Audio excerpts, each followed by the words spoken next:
अस्सलाम वालेकुम। कैसे हैं आप सब? आज जो है वो हमारा कंटेंट राइटिंग का कंप्लीट कोर्स जो है वो स्टार्ट होने जा रहा है, स्टेप बाय स्टेप। तो आपने जो है वो इंशाल्लाह इसको प्रॉपरली लेना है और प्रैक्टिकल करके मुझे व्हाट्सएप नंबर पर शेयर भी करना है आपने, ठीक है? सबसे पहले हम देखेंगे what is content writing. Content writing होती क्या है? कंटेंट राइटिंग में हमारे पास टू वर्ड्स हैं। Number one is content and number two is writing. मतलब इसमें जो है वो हमने राइट करना होता है, लेकिन राइट का करना होता है कंटेंट को।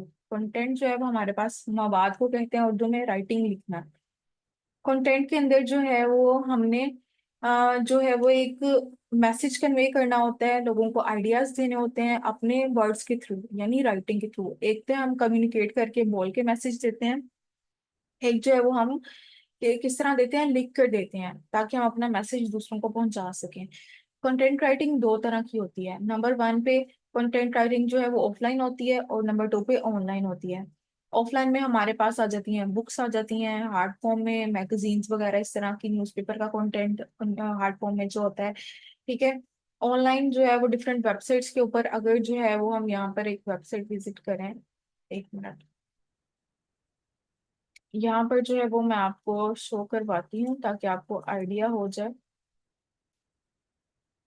ठीक है। साथ में हम प्रैक्टिकली भी करेंगे टोटल, ताकि आप लोगों को समझ आए। आप देखें यहाँ पर हमने कोई भी चीज जो है वो सर्च की, जैसा कि,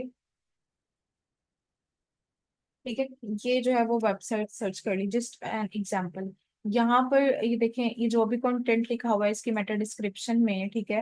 वेबसाइट को ओपन करेंगे, ओपन करने के बाद जो भी वेबसाइट के अंदर कंटेंट लिखा हुआ होगा वो सारा जो है, ये जिसने भी लिखा है ये कंटेंट राइटर है, उसने ये राइट किया, ठीक है। कंटेंट लिखना क्या है, उसमें होता क्या है वो बाद में डिस्कस करेंगे। अब ये देख लें कि जो वेबसाइट्स वगैरह पे कंटेंट होता है ये सारा किसने लिखा होता है, ये सारा जो है वो कंटेंट राइटर ने लिखा होता है। इसके अलावा सोशल मीडिया पे जो पोस्ट वगैरह होती हैं उसका कंटेंट भी होता है, कैप्शंस वगैरह का, ठीक है। वो सारा भी जो है वो कॉपीराइटर ने ही लिखा होता है। कंटेंट राइटर और कॉपीराइटर में क्या डिफरेंस है ये आगे जाके देखते हैं, don't need to be confuse. अच्छा जी, अब हमारे पास नेक्स्ट आ जाती है कि कंटेंट राइटिंग की इंपॉर्टेंस क्या है, हम क्यों करें। इसमें नंबर वन पे ये है कि आजकल जो है वो, पहले लोग क्या करते थे कि ऑनलाइन बिजनेसेस इतने नहीं थे, फिजिकल लोगों की शॉप होती थी, ठीक है, वो पोस्टर्स वगैरह बनाते थे और लोगों में डिवाइड करते थे। अब जो है वो अवेयर करने के लिए, लोगों को इन्फॉर्मेशन देने के लिए, अपने कारोबार को बताने के लिए ऑनलाइन भी जा रहे हैं, ऑनलाइन वेबसाइट्स बना रहे हैं, सोशल मीडिया पे प्लेटफॉर्म्स बना रहे हैं, Instagram, Facebook, Twitter, LinkedIn, Pinterest, YouTube, all these things, ठीक है। सो उसमें जो है वो ये चीजें जो है वो, लाइक एक वेबसाइट ओपन की, तो वेबसाइट जब ओपन की तो उन्होंने अपने बारे में सारा बताया, हूँ यार हम कौन है, अबाउट अस अपने बारे में बताया, ठीक है, अपनी वेबसाइट के बारे में बताया कि लाइक उनकी वेबसाइट किस चीज के बारे में है, अगर वो फैशन के बारे में है, अगर वो किसी भी आईटी कोर्स के बारे में है, आईटी इंस्टीट्यूट है उसके बारे में है, तो वहां पर उन्होंने क्या किया, अपनी वेबसाइट पे इंफॉर्मेशन प्रोवाइड की कि हम कौन है और हम क्या क्या प्रोवाइड करते हैं। तो कंटेंट राइटिंग की इंपॉर्टेंस एक ही है। दूसरा जो है वो बूस्ट, एसईओ, एसईओ को बूस्ट करता है। एसईओ का मतलब होता है सर्च इंजन ऑप्टिमाइजेशन, ठीक है। इसमें जो है वो कंटेंट राइटिंग हमने अच्छे तरीके से की हो तो हमारी वेबसाइट के रैंक होने के चांसेस होते हैं। एसईओ हम कहते हैं कि हमने अपनी वेबसाइट्स बना ली, ठीक है। इसका भी मैं आपको प्रैक्टिकली दिखा देती हूँ ताकि आप लोगों को आइडिया हो जाए, ठीक है। यहाँ पर देखें, हम गए इधर गूगल पर। अब ये टू द वेब वाली जो है वेबसाइट सबसे ऊपर रैंक कर रही है, एमआरएस डिजिटल जो है वो दूसरे नंबर पर रैंक कर रही है। लास्ट पे आके देखेंगे वोलक्स मीडिया, ये जो है वो इधर रैंक कर रहा है। तो वोलक्स मीडिया क्यों नहीं फर्स्ट नंबर पे आ रहा और ये वाली वेबसाइट क्यों फर्स्ट पे आ रही है? इसका मतलब है इन्होंने कंटेंट बहुत अच्छे से लिखा हुआ है और कीवर्ड्स बहुत अच्छे से यूज किए हुए हैं, इसीलिए जो उनकी वेबसाइट रैंक कर रही है। तो एसईओ ये जो है वो बहुत इंपॉर्टेंट होती है इस हवाले से कि कंटेंट राइटिंग जो है वो एसईओ को बूस्ट करती है, ठीक है जी।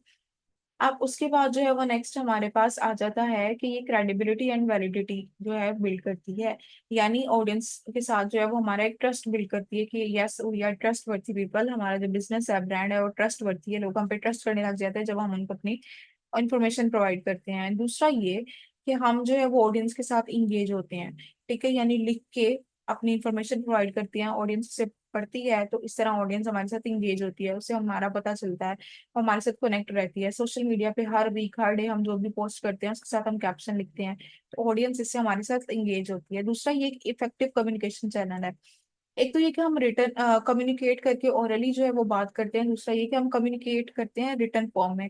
तो ये जो कंटेंट राइटिंग एक बहुत ही ज्यादा इफेक्टिव कम्युनिकेशन चैनल है, इसके थ्रू हम लोगों से जो है वो रिटर्न फॉर्म में जो है वो कॉन्वर्सेशन वगैरह कर सकते हैं, बातचीत, ठीक है। अब नेक्स्ट जो है वो हमारे पास आ जाता है कंटेंट राइटिंग का स्कोप क्या है, लाइक हम कंटेंट राइटिंग क्यों करें। अब तो चैट जीपीटी भी आ गया, जिसको हम कोई भी प्रॉम्प्ट दें, टॉपिक दे, वो लिख के हमें फौरन दे देता है। तो वाई कंटेंट राइटिंग। तो कंटेंट राइटिंग में जो है वो पहला तो ये कि एआई कभी भी ह्यूमन इंसान की जगह नहीं ले सकता, ठीक है। अब इसकी इम्पोर्टेंस क्या है कि ये आजकल के बिजनेसेस जो हैं वो ऑनलाइन होते जा रहे हैं, पहले फिजिकल थे, अब साथ में ऑनलाइन भी हो रहे हैं। लोगों ने ऑनलाइन लोगों को अवेयर करना शुरू कर दिया, अपने ब्रांड के बारे में बताना शुरू कर दिया है। तो अब जो है वो बिजनेसेस क्या हो रहे हैं, ऑनलाइन होना स्टार्ट हो गए हैं। तो डेफिनेटली बहुत सारी वेबसाइट्स बन रही हैं, बहुत सारे बिजनेसेस अपनी वेबसाइट बना रहे हैं, और उनको जो है वो किसकी जरूरत है, उनको जो है वो राइटर की जरूरत है जो उनके बारे में कंटेंट लिख सके। तो ये होता है कि हमारे हमें जो है अभी भी हमारे पास राइटिंग की जो है वो नीड है, इसलिए इसका स्कोप है, ठीक है। इसके लिए जो है वो हम एज अ फ्रीलांसर भी वर्क कर सकते हैं डिफरेंट कंट्रीज के साथ। और इसके अलावा जो है वो हम अगर किसी कंपनी में जाकर फिजिकली जॉब करना चाहें तो वो भी कर सकते हैं, ठीक है, डिफरेंट प्रोजेक्ट्स पे काम कर सकते हैं। इसका स्कोप है कंटेंट राइटिंग का। नेक्स्ट हमारे पास कंटेंट राइटिंग में कौन कौन सी फील्ड्स आ जाती है। नंबर वन पे आर्टिकल राइटिंग। आर्टिकल जैसा आपने सुना होगा, लाइक न्यूज़पेपर में भी होते हैं आर्टिकल, वो ऑफलाइन जो होते हैं, और ऑनलाइन आर्टिकल जो है वेबसाइट्स के ऊपर जो पब्लिश हुए होते हैं वो ऑनलाइन आर्टिकल्स होते हैं। इसके अलावा कंटेंट राइटिंग के अंदर घोस्ट राइटिंग भी आती है। घोस्ट राइटिंग के अंदर ये चीज आ जाती है कि हमने कोई भी कंटेंट लिखा होता है, एक पर्सन हमारे पास आता है, वो कहता है कि हमें कंटेंट लिख दें किसी भी टॉपिक पे, हम लिख देते हैं। उसके बाद जब वो पब्लिश करता है तो नीचे अपना नाम लिख देता है कि मैंने लिखा है। यानी इसमें लिखते तो आप, लेकिन क्रेडिट दूसरों को जाता है, ठीक है। ये चीज आ जाती है। दूसरा ब्लॉगिंग, मतलब आप डिफरेंट तरह की एक वेबसाइट बनाते हो जिस पर डिफरेंट तरह का कंटेंट आप डालते हो डिफरेंट टॉपिक्स पे, उसके ऊपर जो है वो आप ब्लॉग्स लिखते हो, तो वो हमारे पास ब्लॉगिंग की फॉर्म में आ जाता है।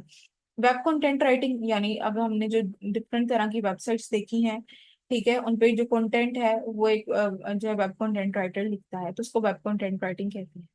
और हमारे पास है बिजनेस राइटिंग। बिजनेस राइटिंग के अंदर हमने राइटिंग ही करनी होती है, लेकिन वो बिजनेस आइडियाज के बारे में, प्रेजेंटेशंस के बारे में और लीड जनरेशन के बारे में करनी होती है। लीड्स का मतलब होता है वो पर्सन जो आपकी प्रोडक्ट खरीदने में, सर्विस खरीदने में इंटरेस्टेड होते हैं, वो लीड्स कहलाती हैं। इसके अलावा जो है वो हम एज अ फ्रीलांस राइटर भी लिख सकते हैं। और इसमें रिव्यूअर, मतलब कि किसी चीज का रिव्यू देना, आपने माइक्रोफोन खरीदा है, हेडफोन खरीदा है, कोई यूएसबी बाय की है, उसके बाद उसका जो है वो आपने रिव्यू लिखना होता है कि इसके क्या प्रोज एंड कॉन्स है और इसके क्या बेनिफिट्स हैं, ये सारी चीजें एज अ रिव्यूअर में आ जाती हैं, ठीक है। एकेडमिक राइटिंग आ जाती है, इसमें जो जैसे हमारी यूनिवर्सिटी के असाइनमेंट्स होती हैं, थीसिस है, रिसर्च वर्क है, वो भी एक एकेडमिक राइटर ही लिखता है, उसको हम कंटेंट राइटर भी कहते हैं। उसके बाद टेक्निकल राइटर क्या होता है। टेक्निकल राइटिंग में हमारे पास ये चीज आ जाती है कि टेक्निकल राइटिंग के टॉपिक्स जो है ना वो बहुत ज्यादा जो है वो डिफिकल्ट होते हैं, यानी कि वो सिर्फ आईटी का बंदा ही इसे समझ सकता है। तो राइटर का काम ये होता है कि टेक्निकल टॉपिक्स को इस तरह से राइट करे कि जो आईटी फील्ड से नहीं है वो भी उसको अच्छे से समझ सके। टेक्निकल राइटर का काम, ठीक है। आगे जो है वो हमने ये पढ़ ली कि राइटिंग में कौन कौन सी राइटिंग्स आ जाती हैं। कंटेंट राइटिंग में हमने कौन किस किस तरह के राइटअप्स लिखने होते हैं। उसके बाद हमारे पास आ जाती है कंटेंट राइटिंग की टाइप्स।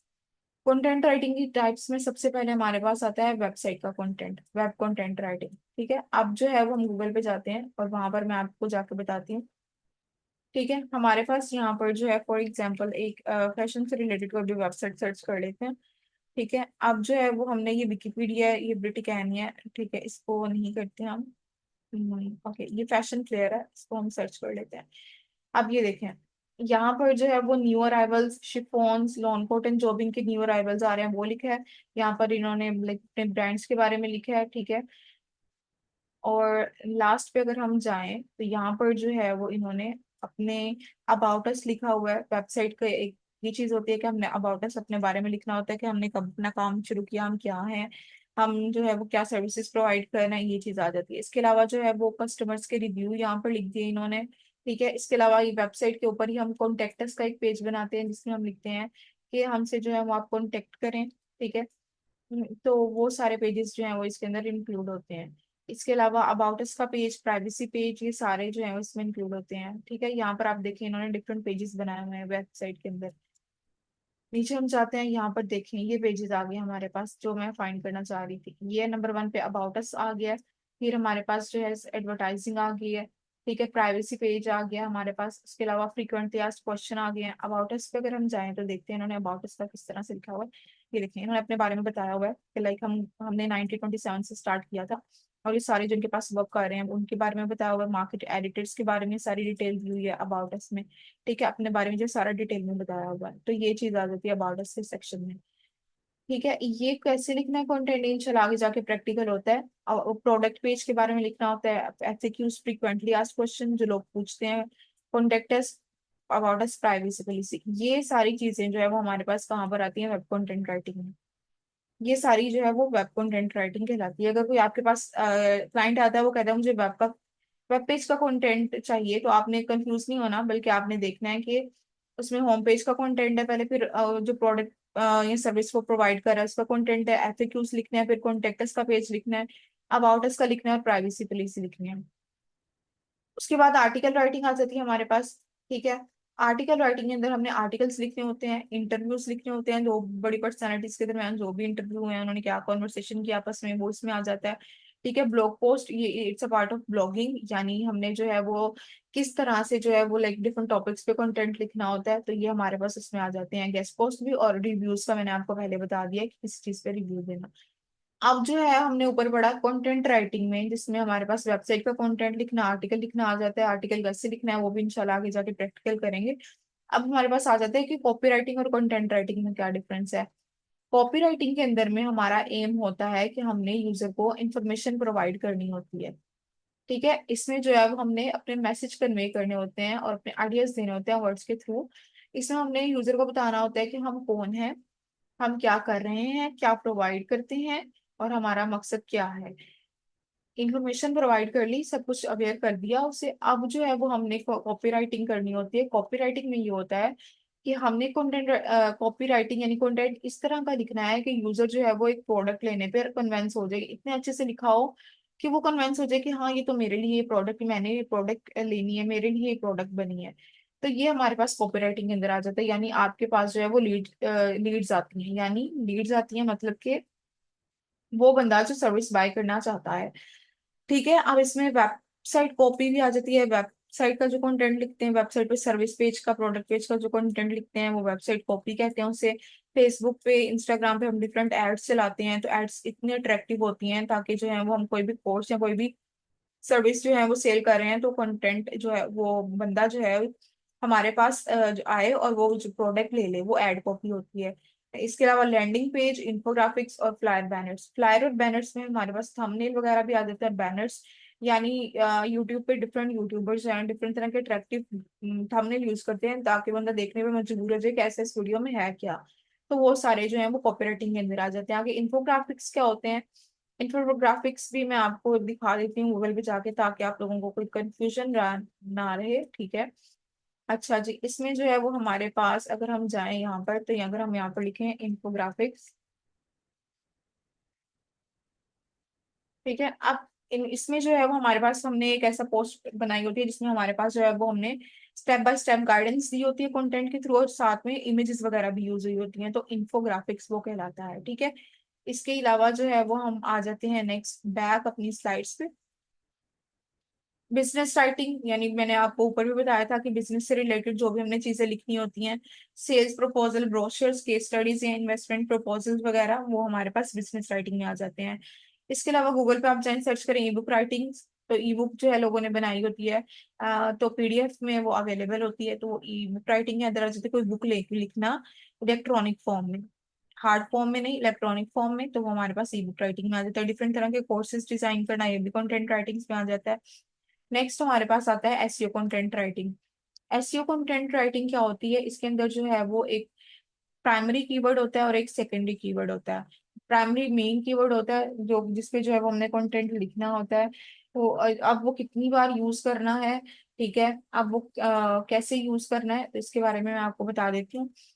एसईओ कंटेंट राइटिंग ये होती है कि आप कीवर्ड दिया जाता है, उसको जो है वो आपने यूज करना होता है ताकि आपकी जो है वेबसाइट की रैंकिंग अच्छी हो। जैसे मैंने पहले आपको बताया था स्क्रीन पे गूगल पर जब लेके गई थी कि गूगल पर बहुत सी website first second third number पर आ रही हैं, कुछ ऐसी होती हैं जो 10 12 20 नंबर पर आ रही होती हैं। तो जो 10 12 पे हैं वो फर्स्ट नंबर पे क्यों नहीं आ रही, जो फर्स्ट नंबर पे हैं उनकी जो है वो कंटेंट अच्छे तरीके से लिखा होता है, उनकी कीवर्ड अच्छे से यूज किए होते हैं, इसीलिए जो है वो उनकी जो है वो राइटिंग एसईओ की अच्छी हुई होती है, इसलिए वो रैंक हो रहे होते हैं। तो हमने भी कीवर्ड जब यूज करने हैं 1000 के अंदर, 1000 वर्ड्स का अगर आर्टिकल है, 1000 वर्ड्स का अगर ब्लॉग है, तो उसमें 10 टाइम्स या 8 टाइम्स जो है वो हमने यूज करने हैं। उसकी डेंसिटी कीवर्ड की इतनी होनी चाहिए, कीवर्ड की मिकदार, क्वांटिटी, ठीक है। उसके अलावा हमने हेडिंग्स बनानी है, वो पावरफुल होनी चाहिए। उसमें हमने कोशिश करनी है कि नेचुरल तरीके से जो है वो हमने कीवर्ड इंसर्ट किया हो। जरूरी नहीं है कि आपने जो है वो एक कीवर्ड जो है फिट नहीं आ रहा उसके अंदर, फिर भी आप जबरदस्ती उसके अंदर उसको इंसर्ट कर रहे हो, तो ये नहीं, ये कीवर्ड स्टफिंग में भी आ जाता है, ठीक है। उसके अलावा आपने उसमें इमेजेस वगैरह भी यूज कर सकते हो, और आपने कीवर्ड ऐसे राइटिंग ऐसे करनी है, कंटेंट राइटिंग के उसकी रीडेबिलिटी बहुत अच्छी, इतने डिफिकल्ट वर्डिंग में नहीं लिखना बल्कि इजी वर्डिंग में लिखना है, ताकि जो लोग हैं वो इसको इजी तरीके से पढ़ सकें। अगर आपने बहुत मुश्किल वर्डिंग यूज की हुई है और वो इजीली रीडेबल नहीं है, तो यूजर एक दो लाइन पढ़ेगा और भाग जाएगा, क्योंकि उसको समझ ही नहीं आ रही कि आपने क्या लिखा है। इसलिए जो है वो आपकी रीडेबिलिटी इजी वर्ड में लिखा होना चाहिए ताकि रीडेबिलिटी अच्छी हो। दूसरा ये है कि आपने अच्छे तरीके से कीवर्ड जो है वो इंसर्ट किए हो, आपका कंटेंट जो है कीवर्ड रिच हो। इसका मतलब ये नहीं कि आपने हर 2 लाइन बाद जो है वो कीवर्ड यूज किया हुआ है, ताकि अब हर 2 लाइन के बाद आपको नजर आ रहा है फैशन फैशन फैशन फैशन, तो वो यूजर कहेगा कि ये क्या बार बार इसने एक चीज के बारे में जो है वो किया हुआ है, तो ये चीज गलत हो जाती है। कीवर्ड रिच कंटेंट का मतलब ये है कि आपने कीवर्ड यूज किए हुए हैं, लेकिन जो नेचुरल तरीके से यूज किया, उसमें स्पैमिंग ना हो, स्टफिंग ना की हो, आपने जबरदस्ती कहीं पे लगाने की यूज ना किया हो। टेक्निकल राइटिंग में मैंने आपको बता दिया था कि टेक्निकल राइटिंग क्या होता है। इसमें हमारे पास डॉक्यूमेंटेशन, मैनुअल्स, इंस्ट्रक्शन और गाइड्स वगैरह आ जाती हैं। इनके बारे में डिटेल में आगे जाके पढ़ेंगे, अभी जो है वो हम सिर्फ इनका थ्योरेटिकल पढ़े हैं, फिर प्रैक्टिकल आगे जाके करेंगे। ईमेल राइटिंग, किसी को हमने जो है वो ईमेल करनी है और उसमें हमने जो है वो उसको लाइक जॉब के लिए अप्लाई करना है, ठीक है। क्लाइंट को हम ईमेल कर रहे हैं, इसके अलावा कोई प्रोडक्ट सेल करनी है तो हम क्लाइंट को ईमेल कर रहे हैं। तो राइटिंग उसमें इस तरह से की हो ईमेल की कि वो यूजर जो है वो कन्विंस हो जाए उसको बाय करने पे। ईमेल राइटिंग के अंदर हमारे पास लाइक इसमें न्यूज़लेटर वगैरह भी आ जाता है, और ईमेल मार्केटिंग वगैरह भी इसमें इंक्लूड होती है, ठीक है। ईमेल मार्केटिंग के अंदर ही हम ईमेल राइटिंग करते हैं, उसको ईमेल सेंड करते हैं इस तरह से राइट करके ताकि वो बाय कर ले। सोशल मीडिया राइटिंग में जैसे आपको पहले बता दिया है कि इंस्टाग्राम, फेसबुक, डिफरेंट प्लेटफॉर्म्स पे जब हम कैप्शन लिखते हैं तो वो हमारे पास आ जाती है किसमें, इसके अंदर, सोशल मीडिया के अंदर, ठीक है। तो वो हमारे पास सोशल मीडिया राइटिंग होती है। इसमें हमने जो है वो इन्फोग्राफिक्स को देखा कि उसके ऊपर भी कंटेंट लिखना होता है, क्विजेस वगैरह, कैप्शंस लिखनी होती हैं, तो ये सारी चीजें सोशल मीडिया में आती हैं। इसके बारे में भी आगे जाकर मैं डिटेल में आपको बताऊंगी, ठीक है। अब हमारे पास press release writing, press release writing के अंदर ये प्रेस रिलीज राइटिंग ये होती है कि इसमें जो है वो हमने, अगर कोई बिजनेस है, आप कोई भी एग्जांपल ले लें, जैसे पाकिस्तानी कोई भी ब्रांड ले लें, नेस्ले है, उसने जो है वो किसी के साथ पार्टनरशिप की है या उसका किसी और का ब्रांड बाय कर लिया है, तो वो बिजनेस एक्सपेंशन में आ जाएगा। उसके बारे में लिखना, नेस्ले ने किसी पाकिस्तानी ब्रांड ने कोई प्रोडक्ट लॉन्च किया उसके बारे में लिखना, बिजनेस पार्टनरशिप, किसी के साथ उन्होंने पार्टनरशिप की है, किसी के साथ डील की है, कोई इवेंट है बड़े ब्रांड का, या किसी के साथ वो मर्ज हुआ है, उसने दोनों एक ब्रांड, दो ब्रांड आपस में मिलकर काम कर रहे हैं, तो उनके बारे में सारा लिखना वो प्रेस रिलीजिंग राइटिंग में आ जाता है। इसके अलावा एकेडमिक राइटिंग का भी मैंने आपको बता दिया था, इसमें रिसर्च पेपर, रिपोर्ट, थीसिस और क्यूरिकुलम डेवलपमेंट वगैरह इंक्लूड होता है। आगे हमारे पास आ रहा है कि कंटेंट राइटिंग में और क्रिएटिव राइटिंग में क्या डिफरेंस है। कंटेंट राइटिंग का डिफरेंस ये है कि इसमें हमने कंटेंट लिखना होता है। फॉर एग्जांपल एक माइक्रोफोन है, हेडफोन है हमारे पास, तो उसके जो प्रोज एंड कॉन्स रियल में हमने वो लिखने हैं, यानी ये नहीं है कि हम अपने से कुछ बेनिफिट्स ऐड करते जाएं जो चीज एक रियलिटी में है ही नहीं है, या अपने से बुरी चीज उसके कॉन्स ऐड करते जाएं जो चीज है ही नहीं, नहीं। इसमें जो है वो फैक्चुअल बेस आपने कंटेंट लिखना है, आपकी ऑडियंस टारगेटेड होनी चाहिए, आपको पता हो आपने किस ऑडियंस के बारे में लिखना है। अब एक है हेडफोन, तो हेडफोन से रिलेटेड वही खरीदेंगे जो आईटी फील्ड से रिलेटेड है, फ्रीलांसर्स हैं, ये इस तरह के जो हैं वो ऑडियंस है वो बाय करेगी, इसलिए जो है वो आपने कंटेंट उनके लिए उनके मुताबिक लिखना है, ताकि उनको उनको जो है वो पता चले, उनके पेन पॉइंट्स पता चले कि यस ये प्रोडक्ट हमारे लिए है और हमने ही इसे बाय करना है। इसके अलावा आपने कंटेंट क्लियर लिखना है, आपने जो है वो एक ही चीज को बार बार रिपीट नहीं किए जाना, कंटेंट में बार बार एक चीज को लंबा नहीं करके लिखना, कंटेंट क्लियर हो, प्रिसाइज हो, ठीक है। एक चीज बार बार रिपीट नहीं करना। इसके अलावा जो है वो नेक्स्ट हमारे पास क्रिएटिव राइटिंग के अंदर ये आ जाता है, जैसे हम नॉवेल्स वगैरह लिखते हैं, ठीक है, इस तरह के ड्रामाज, कोई बुक्स लिखते हैं, पोएट्री लिखते हैं, तो वो चीज हमारे पास क्रिएटिव राइटिंग में आती है। इसमें हमारे पास फ्री हैंड होता है, हम जैसे मर्जी फ्री स्टाइल राइटिंग करें। इसमें जो हम यूजर को एंटरटेन भी कर सकते हैं, इसमें हम आर्टिस्टिक टच भी डाल सकते हैं, और इसमें हमारी ऑडियंस जर्नल होती है, यानी हर तरह की ऑडियंस के लिए होता है। इसमें हम अपनी थॉट्स को एक्सप्रेस कर सकते हैं और ये नॉन फैक्चुअल होता है, रियलिटी बेस्ड नहीं होता। ठीक है। क्रिएटिव राइटिंग की एग्जांपल्स हैं short story, novel, play, song के लिरिक्स, बायोग्राफिक्स, मूवी स्क्रिप्ट और पोएट्री। कंटेंट जो है वो राइटिंग के अंदर मैंने जैसे आपको पहले बताया कि इसमें हमारे पास एड कॉपी आ जाती है, प्रोडक्ट की डिस्क्रिप्शन लिखना, न्यूज पेपर आर्टिकल लिखना, सोशल मीडिया का कंटेंट लिखना, टेक्निकल मैनुअल्स लिखना, ब्लॉग पोस्ट लिखना, आर्टिकल लिखना, वेब कंटेंट लिखना। ठीक है। आगे जो है वो कंटेंट राइटिंग के फंडामेंटल्स क्या है, इसमें जो है नंबर 1 पे आपकी ग्रामेटिकल मिस्टेक्स कम हो, इसके लिए कुछ टूल भी हैं, वो भी आपको बताऊंगी। आपकी ग्रामर अच्छी होनी चाहिए। दूसरा जो है, अगर आपकी इंग्लिश अच्छी नहीं है तो आप ग्रामरली का यूज कर सकते हैं, ग्रामरली एक टूल है, उसके बारे में भी आपको मैं बताती हूँ। वो पेड वर्जन भी है उसका और फ्री भी है। आपका सेंटेंस स्ट्रक्चर होना चाहिए, यानी आपने एक सेंटेंस ठीक लिखा हो, ऐसा नहीं उसका स्ट्रक्चर ही करे तो उसकी समझ ना आ रही हो। पंचुएशन यानी आपने कॉमा, फुल स्टॉप, इस तरह की सारी चीजें अच्छे तरीके से यूज की गई हो। आपकी लैंग्वेज जो है वो लाइक इजी टू अंडरस्टैंड हो, टोन आपने अच्छी यूज की गई हो, हार्श या इस तरह की टोन यूज ना की हो जिससे कोई हर्ट हो या उसको बुरा लगे। और जो है वो आपने सिंपल वर्ड्स में लिखना है, प्रिसाइज करके लिखना है, बहुत डिफिकल्ट नहीं बनाना। ठीक है। अब जो है एसईओ कंटेंट राइटिंग के अंदर जो है हमारे पास गुड क्वालिटी होनी चाहिए और एसईओ सॉलिड होनी चाहिए। कंटेंट जो है वो क्वालिटी बेस्ड हो और एसईओ अच्छे से की गई हो तो हमारे पास वो एसईओ कंटेंट राइटिंग बन जाती है। इसमें जो है वो मीडिया भी यूज कर सकते हैं, इमेजेस वगैरह, पैराग्राफ्स की फॉर्म में हमने इसे लिखना है, मेटा डिस्क्रिप्शन भी लिखनी है, लिंकिंग भी करनी है और हेडिंग्स भी बनानी है।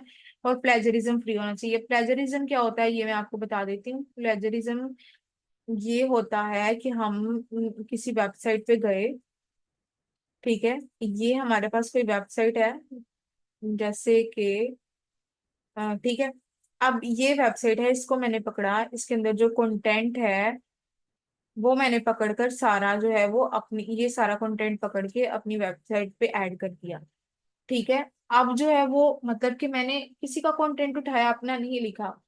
तो क्या होता है कि प्लेजरिज्म एक टूल होती है जिससे पता चल जाता है कि बंदे ने जो है ये कंटेंट जो है वो कहीं से उठाया है, खुद नहीं लिखा। ठीक है। जैसा कि मैं यहाँ से ठहरे कोई टॉपिक ले लेती हूँ, जैसा कि हमारे पास ये टॉपिक आ रहा है, ये हमारे पास ये सारा जो है वो मैंने पकड़ लिया, ये वेबसाइट पे पहले से पब्लिश हुआ हुआ है। अब जो है वो मैं यहाँ पर जाती हूँ और यहाँ पर मैं लिखती हूँ प्लेजरिज्म चेकर। अब यहाँ पर जो है वो स्मॉल एसईओ टूल हमारे पास आ रहा है, प्लेजरिज्म चेकर।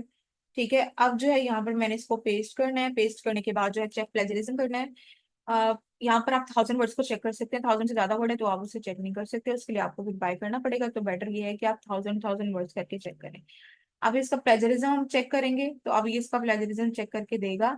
इससे हमें ये पता चल जाएगा कि इंसान ने ह्यूमन ने जो हमने कंटेंट खुद लिखा, क्लाइंट देखता है कि इस पर्सन ने कंटेंट खुद लिखा है या फिर इसने जो है वो किसी से लिखवाया है। ठीक है। ये चीज हमारे पास इसमें आ जाएगी। इसमें जो है वो हम ये जो है बिलोडिंग इसमें टाइम लेगा, इससे जो है वो हमें 100% जब हो जाएगा तो उसके बाद जो है हमें बताएगा कि इसमें जो है उसने यहाँ पर देखें प्लेजरिज्म जो है वो ना स्टार्ट हो गया, कि यानी इसने जो है वो कंटेंट वेबसाइट से उठाया है। तो इस तरह जो है वो हमें पता चल जाता है कि आपने कंटेंट खुद लिखा है या आपने कहीं से कॉपी किया है। तो यहाँ पर ये आपको जो है वो एक कंप्लीट रिपोर्ट करके दे देगा जिसमें आपको पता चल जाएगा। तो आपने जब भी कंटेंट कंप्लीट करना है उसके बाद प्लेजरिज्म लाजमी चेक करना है कि अगर कहीं प्लेजरिज्म हो तो आपने जो है उसको रिमूव कर देना है। ठीक है जी, ये हमारे पास प्लेजरिज्म की टूल थी। अब जो है वो हम नेक्स्ट जाते हैं। नेक्स्ट हमारे पास जो है वो हमने क्या करना है, कोई भी आर्टिकल लिखने से पहले हमने क्या करना है, रिसर्च करनी है किसकी, कॉम्पिटिटर्स की।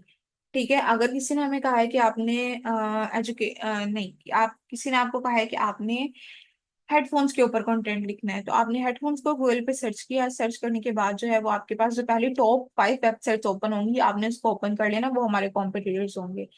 अब इसमें कॉम्पिटिटर्स कौन होते हैं, जिनकी वेबसाइट रैंक कर रही होती है लेकिन वो हमारी ही फील्ड से होते हैं, हमारी ही नीश से होते हैं। नीश वो चीज जिस पे आप काम कर रहे हो, किस टॉपिक पे किस चीज पे आप काम कर रहे हो, वो हमारे पास आ जाती है। ठीक है। इसमें जो है वो हमने कॉम्पिटिटर्स को देखना होता है कि वो किस तरह से लिख रहे हैं, किस तरह का टाइटल यूज कर रहे हैं, हेडिंग जैसे यूज कर रहे हैं, कितने वर्ड्स पे लिख रहे हैं। तो वो चीज है। कॉम्पिटिटर ने अगर 1000 वर्ड्स लिखे हैं, हमने कोशिश करनी है 1100 या 1200 वर्ड्स लिखे हैं। इसके अलावा जो है वो आपने जो है वो ऑडियंस, अपनी ऑडियंस को देखना है कि आपकी ऑडियंस क्या है। इसके अलावा आपने क्रेडिबल इंफॉर्मेशन प्रोवाइड करनी है जो कि राइट ऑथेंटिक इंफॉर्मेशन है। और इसके अलावा आपने जो कीवर्ड्स जो हैं वो अच्छे तरीके से यूज करने हैं। इसके अलावा जो है वो आपकी रीडेबिलिटी अच्छी हो, या रीडेबिलिटी अच्छी कैसे हो सकती है, यानी आपने जो है वो ऐसे वर्ड यूज किए हो जिनसे ऑडियंस फैमिलियर हो, पहले से वाकिफ हो, जानती हो वर्ड्स को, जिनको इंग्लिश आती है, जिनको ना भी आती हो, वो भी इन वर्ड से वाकिफ हो। इमेजेस आप यूज कर सकते हैं। आपने जो है वो सेंटेंस जो है वो शॉर्ट शॉर्ट करके यूज करने हैं। ऐसा नहीं कि 2 लाइनों का सेंटेंस बन रहा हो, पैराग्राफ की सूरत में सेंटेंस बन रहा हो, 2 लाइनों के बाद आप फुल स्टॉप लगा रहे हो, नहीं। सेंटेंस जो है वो हमेशा आपने शॉर्ट फॉर्म में लिखना है। और इसके अलावा जो है आपने हेडिंग्स यूज करनी है।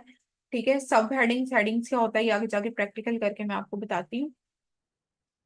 अब जो है वो नेक्स्ट हमारे पास यहाँ पर आ जाता है कि what is a blog post. Blog post क्या होता है? ऑन अ वेबसाइट, वेबसाइट के ऊपर there is an option for an article blog. ठीक है, ब्लॉग और article is the same thing. Website पे, हर वेबसाइट पे चाहे वहां पर उन्होंने ब्लॉग सेक्शन का अलग से ऑप्शन दिया होता है जिसमें अपनी डिफरेंट टॉपिक्स पर उन्होंने ब्लॉग्स लिखे होते हैं और हमें इंफॉर्मेशन प्रोवाइड की गई हो। जहाँ पर यहाँ पर किसी भी वेबसाइट पे एक ऑप्शन होता है आर्टिकल और ब्लॉग का, जहाँ पर हम जाते हैं तो वहां पर उन्होंने ब्लॉग को पब्लिश किया होता है। ठीक है, तो ये चीज हमारे पास ब्लॉग पोस्ट में आ जाती है। अब एक ब्लॉग पोस्ट लिखनी कैसे, आर्टिकल लिखना कैसे है? सबसे पहले जो है वो हमारे पास जो है हमने टॉपिक डिसाइड करना है कि टॉपिक हमने किस चीज पे लिखना है। दूसरा जो उसका टाइटल बहुत अट्रैक्टिव होना चाहिए। तीसरा सब हेडिंग जो है वो उसकी यूज होनी चाहिए। तीसरा आउटलाइन जो है वो जनरेट करनी है। अब ये सारी चीजें कैसे करनी है प्रैक्टिकल आपको बताऊंगी। फिर पैराग्राफ्स आपने लिखने हैं, उसमें सिटी यानी आपने कॉल टू एक्शन ऐड करना है, और कंक्लूजन लास्ट में ऐड करना है, प्लेजरिज्म चेक करना है, और लास्ट पे आपने प्रूफ रीडिंग एंड एडिटिंग करनी है। Proof reading and editing is a main thing. इसमें ये होता है कि आपने पूरा आर्टिकल लिख लिया, लिखने के बाद आपने उसको कोशिश करनी है 1 दिन बाद उसको रीड करें। जब आप उसे, आपका माइंड फ्रेश होगा, फ्रेश माइंड से रीड करेंगे तो जो गलत चीज होगी, जो मिस्टेक्स होंगी वो आपको पता चलेंगी, फिर आप उन्हें करेक्ट कर लेंगे। जब आप उसे खुद प्रूफ रीड करेंगे, खुद पढ़ेंगे, तो वहां से फिर आपने उसे एडिट कर लेना जो मिस्टेक्स होगी। तो ये प्रूफ रीड करने के बाद आपने क्लाइंट को सेंड करना है। ठीक है, उसके बाद जो है वो हमारे पास प्रो टिप्स हैं ब्लॉग राइटिंग के लिए। नंबर 1 पर ये है कि वो रिसर्च बेस्ड हो, यानी आपने अच्छे से रिसर्च करनी है कि जो टॉपिक किस चीज के बारे में है, क्या है, इसमें कौन कौन सी चीजें आ सकती हैं, और ये सारी चीजें। उसके बाद आपने इमेजेस यूज कर सकते हैं उसमें, उससे रिलेटेड टॉपिक से। अवॉइड रेपिटेशन, जो कि मैंने पहले बताया कि एक चीज को बार बार रिपीट नहीं करना, तो आपने जो है वो अवॉइड करना है रेपिटेशन से। दूसरा, ये आपने शॉर्ट और सिंपल सेंटेंसेस यूज करने हैं। ठीक है, और आपने जो है बुलेट्स पॉइंट्स में यूज कर सकते हैं, बुलेट्स एंड पॉइंट्स वगैरह। इससे जो है वो एक अट्रैक्टिव हो जाता है हमारा कंटेंट। और दूसरा, इंटरनल लिंकिंग यूज करनी है, ये एसईओ के अंदर आएगा। इंटरनल लिंकिंग क्या होती है? यानी हमने एक कंटेंट लिखा होता है, उस पे जो है वो एक जो है ना वर्ड वो क्लिकेबल होता है। उस वर्ड पे जब हम क्लिक करते हैं तो वो हमारी वेबसाइट के दूसरे पेज पर चला जाता है, तो वो उसे इंटरनल लिंकिंग कहते हैं हम। ठीक है, अब नेक्स्ट है ब्लॉग पोस्ट की क्या इंपॉर्टेंस है। इस पे जो है वो हम प्रमोशनल कंटेंट डाल सकते हैं सोशल मीडिया का। ठीक है, इसके अलावा हम लीड्स ला सकते हैं। इसके अलावा हम अपनी ब्रांडिंग कर सकते हैं और अपना ट्रस्ट बिल्ड कर सकते हैं। एसईओ को इम्प्रूव करते हैं और अपनी वेबसाइट पे ट्रैफिक लेके आते हैं। ठीक है, इसके अलावा जो है एक अच्छी ब्लॉग पोस्ट क्या होता है जिसमें हमने उसको यूजर को control, sorry, call to action दिया हो। इसके अलावा जो है वो हमारी रीडेबिलिटी अच्छी हो, हमने जो है वो स्पॉटिंग पॉइंट्स ऐड किए हो अपने टॉपिक से रिलेटेड, हमने एक अच्छा सा टाइटल दिया और अच्छा सा इंट्रोडक्शन करवाया हो अपने टॉपिक के बारे में, तो ये एक अच्छा ब्लॉग पोस्ट बनता है। नेक्स्ट हमारे पास आ जाती है ब्लॉग पोस्ट की टाइप्स। इसमें जो है वो हमारे पास आ जाती है लिस्ट। ठीक है, कि उसके बाद हाउ टू गाइड्स, जिसमें हमने बताना होता है, इंफॉर्मेशन देनी होती है कि what is fashion, types of fashion, type of IT field, ये सारी चीजें इसमें आ जाती हैं जिसमें हमने इंफॉर्मेशन देनी होती है। Like how to make bread roll, how to make this thing, how to make that thing, ये सारी चीजें हमारे पास हाउ टू गाइड लिस्ट में आ जाती हैं। इंटरव्यू आर्टिकल, जिसमें जो है वो किसी दो पर्सनस के दरमियान इंटरव्यू हुआ हो और हमने इसके बारे में लिखने हो पॉइंट्स कि उनमें क्या कॉन्वर्सेशन हुई है। ठीक है, इसके अलावा इन्फोग्राफिक्स, तो ये मैंने आपको पहले बता दिया कि जिसमें इमेजेस भी यूज की गई हैं और कंटेंट भी यूज किया गया हो। इमेजेस जो यूज की हो वो टॉपिक से रिलेटेड यूज की गई हैं, और स्टेप बाय स्टेप जो है इसमें इंफॉर्मेशन दी गई हो। एक गुड ब्लॉग पोस्ट वो होती है जिसके थ्रू हमारे पास जो है वो ट्रैफिक आ रही हो, यानी ऑडियंस आ रही हो। हमने जो है वो कंटेंट अच्छे से लिखा, लिखने के बाद हमने उससे वेबसाइट पे पोस्ट कर दिया। जब लोग उसे पढ़ें तो वो हमारे पास सर्विसेज लेने आए, तो ये होता है ट्रैफिक। हमारी जो है वो सर्विस प्रमोट कर रही हो, यानी जो हमारी लोग हमारी सर्विसेज के बारे में जान रहे हो और उन्हें ले रहे हो। ठीक है। और इसमें जो है वो ब्लॉग पोस्ट अच्छी वो होती है जो इन्फॉर्मेशन प्रोवाइड करती है और यूजर्स को और कस्टमर्स को वैल्यू प्रोवाइड करती है ताकि उनको बेनिफिट हो। इसमें जो प्रो टिप्स ये हैं, हमने ये पहले भी जिक्र कर लिया कि बुलेट्स यूज कर लें, इमेजेस यूज कर लें, रेपिटेशन नहीं करनी, इस इंटरनल लिंकिंग करनी है, रिसर्च यूज करनी है। ठीक है। इसके अलावा जो है वो हमारे पास नेक्स्ट आ जाती है कि वेबसाइट का कंटेंट आपने कैसे लिखना है। ठीक है। वेबसाइट का कंटेंट जो है वो हमने कैसे लिखना है ये मैं आपको बता देती हूँ कि website is the main content in which you are writing an article to share the brand story products and company. Website का कंटेंट वो होता है जिसके अंदर जो है वो हम ब्रांड की स्टोरी लिख रहे हो, ब्रांड कब बना, कैसे बना, क्यों बना, क्या एम है, और प्रोडक्ट्स कौन कौन सी दे रहा है, हर प्रोडक्ट के बारे में अलग से इन्फॉर्मेशन देनी है और कंपनी के बारे में इन्फॉर्मेशन देनी होती है। ये वेबसाइट का कंटेंट में आ जाता है। इसमें जो है अब हम कंटेंट लिखते हैं कस्टमर्स करने के लिए, एसईओ को ऑप्टिमाइज करने के लिए, लोगों को इन्फॉर्मेशन देने के लिए वेबसाइट का कंटेंट लिखते हैं, और लीड्स जनरेट करने के लिए हम कंटेंट लिखते हैं वेबसाइट का। इसमें ये है कि आपको पता होना चाहिए कि आपने जब वेबसाइट का कंटेंट लिखना है तो आपको अपने मकसद का पता होना चाहिए कि हम वेबसाइट बना रहे हैं तो उसका मकसद क्या है, क्यों हमने कंटेंट लिखना है। हमें ऑडियंस का पता हो, अगर मैं फैशन से रिलेटेड वेबसाइट बना रही हूँ तो मेरी ऑडियंस वही होगी जो फैशन करना पसंद करती है। ठीक है, जो स्टाइलिश रहना पसंद करती है, जो कि डिफरेंट तरह की स्टाइल अडॉप्ट करना पसंद करती है। अगर मैं आईटी कोर्सेज से रिलेटेड वेबसाइट बना रही हूँ तो मुझे पता होना चाहिए कि मेरे जो ऑडियंस है वो है जो कि आईटी फील्ड से रिलेटेड लर्निंग करना चाहते हैं, स्टूडेंट्स हैं, और इस तरह के जो अर्निंग करना चाहते हैं वो। कॉम्पिटिटर की रिसर्च अच्छे से करनी है कि हमारी फील्ड में जो लोग हैं पहले से मौजूद है जिन्होंने वेबसाइट बनाई हुई है उन्होंने कैसा कंटेंट यूज किया गया है और उन्होंने कैसे लिखा हुआ है वो यूज करना है। उसके बाद प्रूफ रीडिंग करनी है कंटेंट लिखने के बाद। उसके बाद जो है वो आपने स्ट्रक्चर जो और आउटलाइन जो है कंटेंट का अच्छा बनाया है और बाद में आपने प्लेजरिज्म चेक करना है इसका। नेक्स्ट जो है वो हमारे पास यहाँ पर आ जाते हैं। अच्छा जी, नेक्स्ट पे हमारे पास ये आ जाता है, ये हमने पढ़ लिया इसको। एसईओ कंटेंट राइटिंग क्या होती है? एक स्पेसिफिक कीवर्ड, कीवर्ड कहते हैं किसी एक वर्ड को या फ्रेज को। एक वर्ड भी कीवर्ड हो सकता है, दो या दो ज्यादा वर्ड जो फ्रेज होता है वो भी कीवर्ड हो सकता है। ऐसा कीवर्ड जिसको हम अगर सर्च करें तो हमारी वेबसाइट शो हो रही हो, जिसपे हम अपनी वेबसाइट को रैंक करना चाहते हैं, जिसको हम अपनी वेबसाइट पे ऑप्टिमाइज करना चाहते हैं, तो वो हमारे पास कीवर्ड होता है, उसको हम एसईओ कंटेंट राइटिंग कहते हैं। उसमें जो है वो हमने जो है वो कीवर्ड्स को टॉपिक में कन्वर्ट करना होता है, कीवर्ड की ऑर्गेनाइजेशन अच्छे से करनी होती है। ठीक है। और हमने जो है वो उसका एनालिसिस अच्छे से करना होता है, कीवर्ड फाइंड कैसे करते हैं वो एसईओ के कोर्स में हम सीखेंगे प्रॉपर। ठीक है। तो एसईओ कंटेंट राइटिंग के लिए भी कीवर्ड जो है रिसर्च और ये सारी चीजें बहुत इंपॉर्टेंट होती हैं। ठीक है। तो ये सारी चीजें इसमें आ जाती हैं। नेक्स्ट जो है वो हमारे पास ये है कि आपने फ्रेंडली कंटेंट कैसे राइट करना है। इसमें जो है वो आपने कंटेंट को अच्छे तरीके से ऑर्गेनाइज करना है, यानी पहले उसका टॉपिक, फिर हेडिंग, फिर आउटलाइन, सब हेडिंग्स, फिर उसका कंक्लूजन, लास्ट में जो है वो frequently asked questions FAQs add करने हैं। कीवर्ड रिसर्च से की गई हो। कीवर्ड की टाइप होता है शॉर्ट टेल कीवर्ड होता है, एक लॉन्ग टेल कीवर्ड होता है। हमने लॉन्ग टेल कीवर्ड यूज करने हैं। अब शॉर्ट टेल क्या होता है, लॉन्ग टेल कीवर्ड क्या होता है, ये भी मैं आपको एसईओ के कोर्स में बताऊंगी। और यूज जो एसईओ फ्रेंडली टाइटल यूज करना है, यानी आपने जो टाइटल यूज किया है वो ऐसे यूज करना है कि जो है वो यूजर जो है वो अट्रैक्ट हो। यानी अगर हम इस वेबसाइट पे आए, यहाँ पर आए, तो ये देखें, अब ये टाइटल होता है, ये वाला जो हमारी वेबसाइट पे शो होता है जो हम टाइटल लिखते हैं, इसका ये टाइटल है our best friend renovation device services. ये हमने बहुत अच्छी तरीके से लिखना है ताकि जो है वो ऑडियंस अट्रैक्ट हो। ठीक है, ये चीज हमारे पास आ जाती है टाइटल में, तो उसको हमने बहुत अच्छी तरीके से लिखना है। नेक्स्ट जो है वो हमारे पास आ जाती है कि कॉपीराइटिंग क्या है, ये हम आगे भी पढ़ चुके हैं कि इसमें जो है वो हमने कन्वर्जन करनी होती है, लीड्स लानी होती है, और इससे जो है वो हम अपना कन्वर्जन रेट इंप्रूव करते हैं। ठीक है। इससे जो है वो हमारी प्रोडक्ट जो है वो ज्यादा से ज्यादा सेल होती है, तो वो कॉपीराइटिंग के अंदर आता है।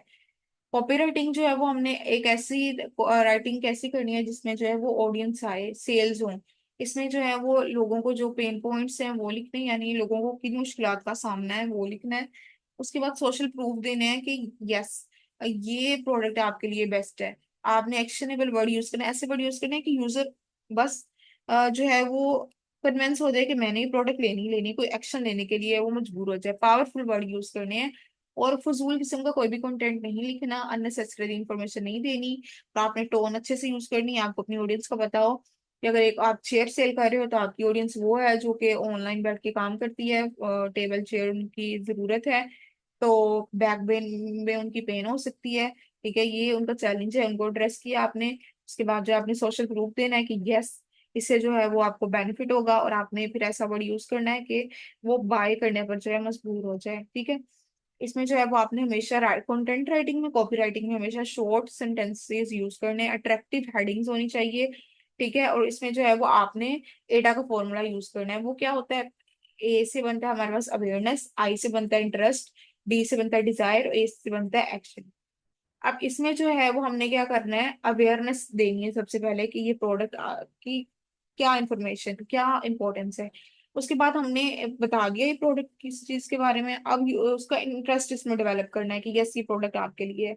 जब उसका इंटरेस्ट इसमें डेवलप हो गया, फिर उसके अंदर एक डिजायर पैदा होगी कि हाँ ये प्रोडक्ट मेरे लिए ही है, मैं इसको खरीदूं। लास्ट में वो एक्शन ले लेगा। ठीक है, इसके अंदर जो है वो आपने अर्जेंसी और स्कार्सिटी ऐड करनी है। ये क्या होता है कि आपने इसमें ये कहना है कि डोर क्लोज ऑन थर्सडे, यानी एक प्रोडक्ट है वो इस परसों तक, थर्सडे वाले दिन तक जो है वो ये ऑफर क्लोज हो जाएगी, इसलिए जो है वो आपने ये प्रोडक्ट लें ताकि वो उसको जो जल्द से जल्द बाय करे। ये हमारे पास आ जाता है किसके अंदर, कॉपी राइटिंग की स्ट्रेटेजीज के अंदर ये हमारे पास आ जाता है। ठीक है, अब नेक्स्ट जो है वो हमारे पास यहाँ पर आ जाता है सोशल मीडिया का कंटेंट कैसे लिखते हैं। सोशल मीडिया का कंटेंट यानी ऐसा कंटेंट जो हम डिफरेंट प्लेटफॉर्म्स के लिए लिखते हैं, वो सोशल मीडिया का कंटेंट होता है। जैसे Instagram, Facebook, Twitter, LinkedIn, Pinterest, YouTube. उसमें हम बायो के अंदर कंटेंट लिखते हैं, उसके अंदर जो है हम उसके कैप्शंस लिखते हैं, हैशटैग वगैरह, ग्राफिक कंटेंट और डिस्क्रिप्शंस वगैरह लिखते हैं। ये सारा जो कंटेंट है हमारे पास सोशल मीडिया के अंदर आ जाता है। सोशल मीडिया का कंटेंट मतलब हम ऑडियंस को अपने साथ एंगेज करते हैं। हमारी ऑडियंस जो हमारे इंस्टाग्राम पे बाकी प्लेटफॉर्म्स में फॉलो किया होता है, जब भी हम कोई पोस्ट करते हैं उसे लाइक करती है और हमारी कैप्शन को पढ़ती है, तो वो हमारे साथ एंगेज होती है। उसके बाद जो है वो हम इसमें अपने ब्रांड की अवेयरनेस देते हैं, लोगों को हमारे ब्रांड के बारे में पता चलता है। हम इंस्टाग्राम पे पोस्ट करते हैं, हर जगह पे पोस्ट करते हैं, तो लोगों को हमारा पता चलता है कि हम क्या काम कर रहे हैं, कैसे कर रहे हैं, क्यों कर रहे हैं। इसके अलावा जो है वो हमारी ऑडियंस बिल्ड होती है, लोग आते हैं, फॉलोअर्स आते हैं हमारे पास। इससे सोशल मीडिया पे जब हम कोई भी पोस्ट वगैरह डालते हैं अच्छी सी, ठीक है, तो और लोग जो है वो कमेंट सेक्शन में आके हमें फीडबैक देते हैं, तो सोशल मीडिया कंटेंट के थ्रू हमें जो है फीडबैक मिलता है। सोशल मीडिया के अंदर हमारे पास इमेजेस भी आ जाती हैं, जिप्स भी आ जाते हैं, लिंक्स भी आ जाती हैं, videos, codes, UGS, live stream, stories वगैरह। ये सारा चीजें हमारे पास सोशल मीडिया में आती हैं, सोशल मीडिया कंटेंट में।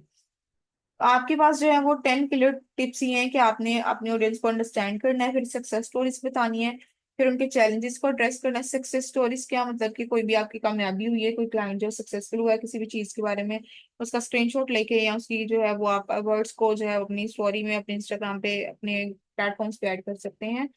पॉजिटिव कंटेंट लिखना है, हमेशा ऑथेंटिक इन्फॉर्मेशन देनी है, दूसरों को कभी क्रिटिसाइज नहीं करना, दूसरों की बुराई नहीं करनी। हमेशा जो है वो अच्छे वर्ड यूज करने हैं और डिसेंट वर्ड में कंटेंट लिखने हैं। कंटेंट हमेशा आपने शॉर्ट और सिंपल लिखना है, इजी कंटेंट लिखना है। इसके अलावा आपने कंसाइज कैप्शन लिखनी है, बहुत लेंथी नहीं लिखनी, और अच्छी इंगेजमेंट के लिए आपने कंटेंट लिखना है। आप वीडियोस भी यूज कर सकते हैं, इमेजेस भी यूज कर सकते हैं। आपने जो है वो बेटर इंगेजमेंट के लिए जो है वो अच्छा सा कंटेंट लिखना है। यूज करने है कि हमेशा इंग्लिश ग्रामर में एक्टिव वॉइस पैसिव वॉइस दो होते हैं, आपने एक्टिव वॉइस यूज करने हैं। आपने जो है वो इफेक्टिव कंटेंट बनाना है, आपने सिटी के अंदर ऐड करना है।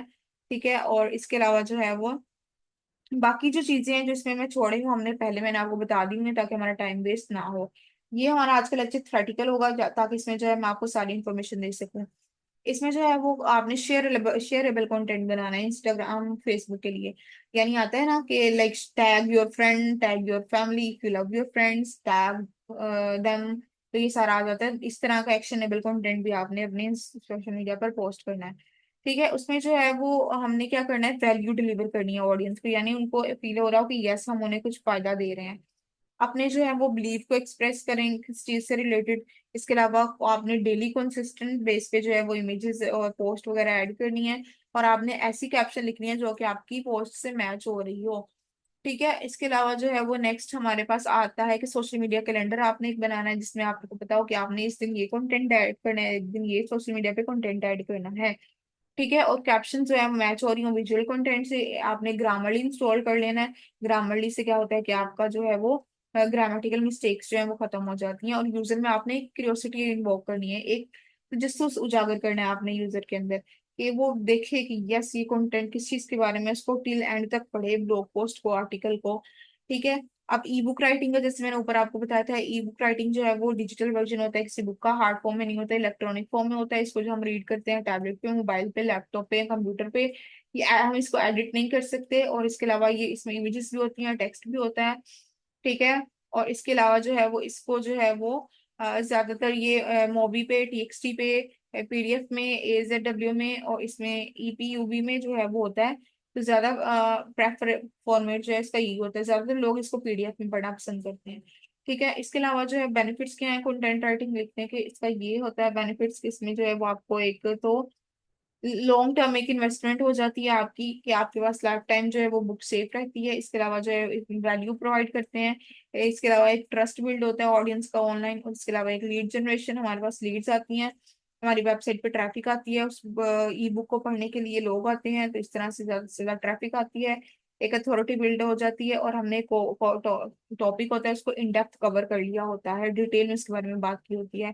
एक ई बुक राइटिंग कैसे लिखनी है, इसमें जो है वो आपने टॉपिक के बारे में इमेजेस यूज करनी है, टॉपिक लिखना है, सब हेडिंग्स लिखनी है, जैसे एक बुक लिखी होती है उसका पूरी एक कंटेंट आउटलाइन होती है कि किस पेज पे कौन सा कंटेंट है, किस पेज पे क्या टॉपिक है, वो सारा लिखना है, ठीक है। इसके अलावा जो चैप्टर वाइज आपने चीजें ऐड करनी है, जैसे एक बुक बनी होती है, और आपने जो है वो इसमें सीटीए भी ऐड करना है ताकि यूजर इसको पूरा पढ़ सके। आपने जो है वो क्या करना है, ऑडियंस और टॉपिक रिसर्च करनी है, यानी आपको पता हो कि इंडस्ट्री किस चीज के बारे में है, उसके पेन पॉइंट्स क्या है, उसके चैलेंजेस क्या है, उसको कौन सी चीज की जरूरत है, वो क्या चीज फेस कर रहा है, और आप उसे क्या चीज दे सकते हैं, ठीक है। नेक्स्ट जो है वो हमारे पास आ जाता है, जो चीजें रिपीट हैं थोड़ी उनको मैं नहीं करूंगी, ठीक है। नेक्स्ट जो है वो हमारे पास आ जाता है e commerce product description writing. इसके अंदर जो है वो ई कॉमर्स प्रोडक्ट डिस्क्रिप्शन के अंदर, the description of a product on your website और any other platform is one of the best important platform of your online shop और conversion. हमने जो है वो इसमें कोई भी हमारी प्रोडक्ट है उसके बारे में हमने लिखना होता है कि प्रोडक्ट क्या है, इसका क्या बेनिफिट्स हैं, किस चीज के बारे में है, तो इससे जो है वो हमने लोगों को इन्फॉर्मेशन देनी होती है अपने प्रोडक्ट पेज पे। इसके अलावा जो है वो डिजिटल प्रोडक्ट्स के अंदर जो है वो हमारे पास क्या क्या चीजें इंक्लूड हो सकती हैं, ई बुक आती है, सॉफ्टवेयर की वीडियोस आती हैं, कोर्सेज वगैरह आती हैं। फिर ये हमारे डिजिटल प्रोडक्ट्स की बात हो रही है, बुक्स वगैरह आते हैं, इलेक्ट्रॉनिक्स, गैजेट्स, फिजिकल, ये हमारे पास जो है वो डिजिटल प्रोडक्ट्स थी इतनी, मोबाइल कोर्सेज, सॉफ्टवेयर, वीडियोस, और इसके बारे में हमने कैप्शन लिखनी होती है। और फिजिकल प्रोडक्ट्स में हमारे पास ये चीजें आ जाती हैं, grocery, books, appliances, electronics, furniture, gadgets. Importance of good description क्या है, आपने एक प्रोडक्ट की पिक्चर लगाई हुई है, उसके नीचे उसके अच्छे से लिखा हुआ है कंटेंट, उससे जो है वो हमारा कन्वर्जन रेट ज्यादा होगा। आपने अच्छा कंटेंट लिखा होगा, यूजर उसको परचेज करेंगे, तो आपका कन्वर्जन रेट बढ़ गया, यानी ऑडियंस कन्वर्ट हो रही है सेल्स के अंदर, तो ये कन्वर्जन रेट होता है। गुड एसईओ के लिए अच्छा होता है, आपकी एसईओ बूस्ट होती है, एक जो है वो हमारे पास एक ट्रस्ट बिल्ड होता है और आप प्रोफेशनल लगते हो इससे, ठीक है। अब इसके बाद हमारे पास ये आ जाता है कि आपने how to write the product that sells, ऐसी प्रोडक्ट कैसे लिखनी है, प्रोडक्ट का कंटेंट कैसे लिखना है जो कि सेल हो। कंटेंट का जो मेन मकसद ये होता है कि हमने ऑडियंस को बताना होता है कि प्रोडक्ट क्या है और वो उन्हें क्यों बाय करें, ठीक है। उस हमने ये बताना होता है प्रोडक्ट डिस्क्रिप्शन के अंदर, तो हमने अपने ऑडियंस के बारे में जानना है, उसको चैलेंजेस जो है वो, उसके चैलेंजेस क्या है वो बताने हैं, उसके इंटरेस्ट जो है वो डिफाइन करने हैं, उसके बाद उसको इंफॉर्मेशन देनी है, वैल्यूएबल इंफॉर्मेशन, ठीक है। इसमें जो है वो हमने क्या करना है, डिस्क्रिप्टिव हेडलाइन यूज करनी है, फोकस करना है बेनिफिट्स के बारे में, इंट्रोडक्शन भी लिखना है, बेनिफिट्स की एक लिस्ट बना लें, उसके फीचर्स की लिस्ट बना लें, इजी टू रीड हो, नेचुरल टोन यूज की गई हो आपने, और इसके अलावा पावरफुल वर्ड यूज करने हैं, और आपने एफएक्यूज भी ऐड किए थे। हाँ, प्रेस रिलीज का कंटेंट क्या होता है, जैसे न्यूज़पेपर का कंटेंट, मीडिया पोर्टल का, मीडिया का कंटेंट, न्यूज पोर्टल का कंटेंट, ये मैंने आपको ऊपर डिटेल में बता दिया हुआ है, ठीक है। उसके अलावा प्रेस रिलीज कंटेंट जो है वो अब हमारे पास आ जाता है एफएक्यूज क्या होते हैं। एफएक्यूज क्या होते हैं, ये बहुत मेन क्वेश्चन होता है, एसईओ का बहुत इंपॉर्टेंट रैंकिंग फैक्टर है। आंसर द क्वेश्चन, उन लोगों का, उन क्वेश्चंस का आंसर देना जो लोग कॉमनली आस्क करते हैं किसी भी टॉपिक के बारे में, ठीक है। इसमें जो है वो हमने लिखना होता है, जैसे कि एक हमारी आईटी कोर्स हमने लॉन्च किया कंटेंट राइटिंग का, लोग उससे रिलेटेड पूछेंगे इसकी रिकॉर्डिंग्स अवेलेबल है क्या, ये किस टाइम होगा, ऑनलाइन है या ऑफलाइन है, किन डेज पे होगा, क्या क्या चीजें इसमें टॉपिक्स कवर होंगे, प्राइस क्या है, फ्री है या पेड है, इससे रिलेटेड कोई भी एक टॉपिक से रिलेटेड ऑडियंस क्वेश्चन पूछ सकती है, वो हमारे पास फ्रिक्वेंटली आस्क्ड क्वेश्चन में आ जाते हैं, ठीक है। ये यहाँ पर डिटेल में लिखा हुआ है, ये आपने इसको पढ़ लेना है, लेकिन यहाँ पर है where to use FAQs, FAQs कहाँ पर हम यूज कर सकते हैं।